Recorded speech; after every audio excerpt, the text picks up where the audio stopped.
back to my channel, and in this series we are talking about the steps to take when buying a house. This is actually the second video in the series, so do make sure you watch the first series by clicking this link above and it will take you to the first video in this series. So after our last video, I talked about the search, the decision stage, and doing due diligence.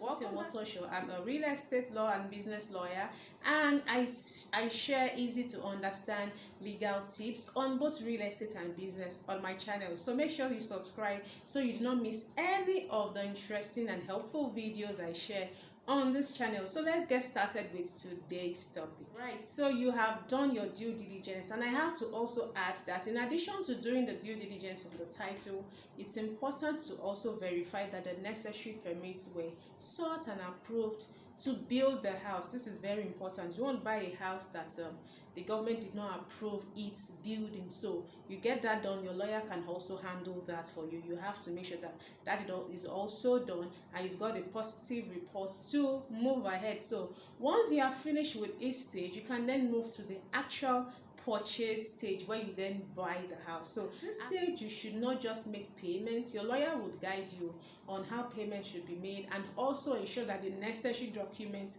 are drafted. All right, payments, your lawyer would need to draft the necessary documents to show that you have made payments and that ownership of that house has passed from the seller to you, the buyer. So these documents would usually include a contract of sale and a deed of assignment. They are very, very important documents. There's something about real estate.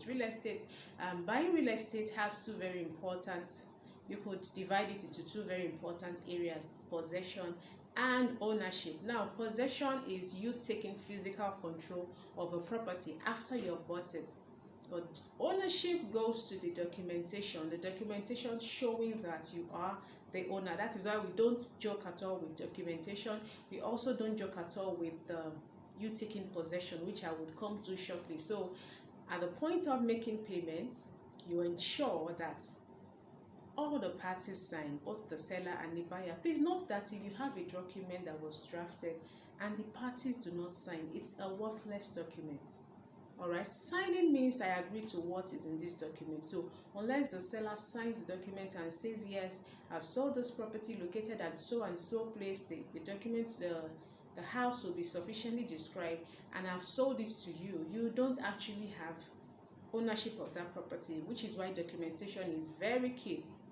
So the documentation is done, all the parties sign. I also have to state that at the stage of doing due diligence, it's also important to get a structural engineer to confirm the structural integrity of the building. So when you want to be sure the building was built using the right materials and that is strong and it is durable and it is also worth what you're paying for. All right, so I have to quickly throw that in. So you have made payments, the parties have signed. I think it is time to pop some champagne. All right, so congratulations are in order. So you made payment and you're probably wondering, TOSIN, what's next?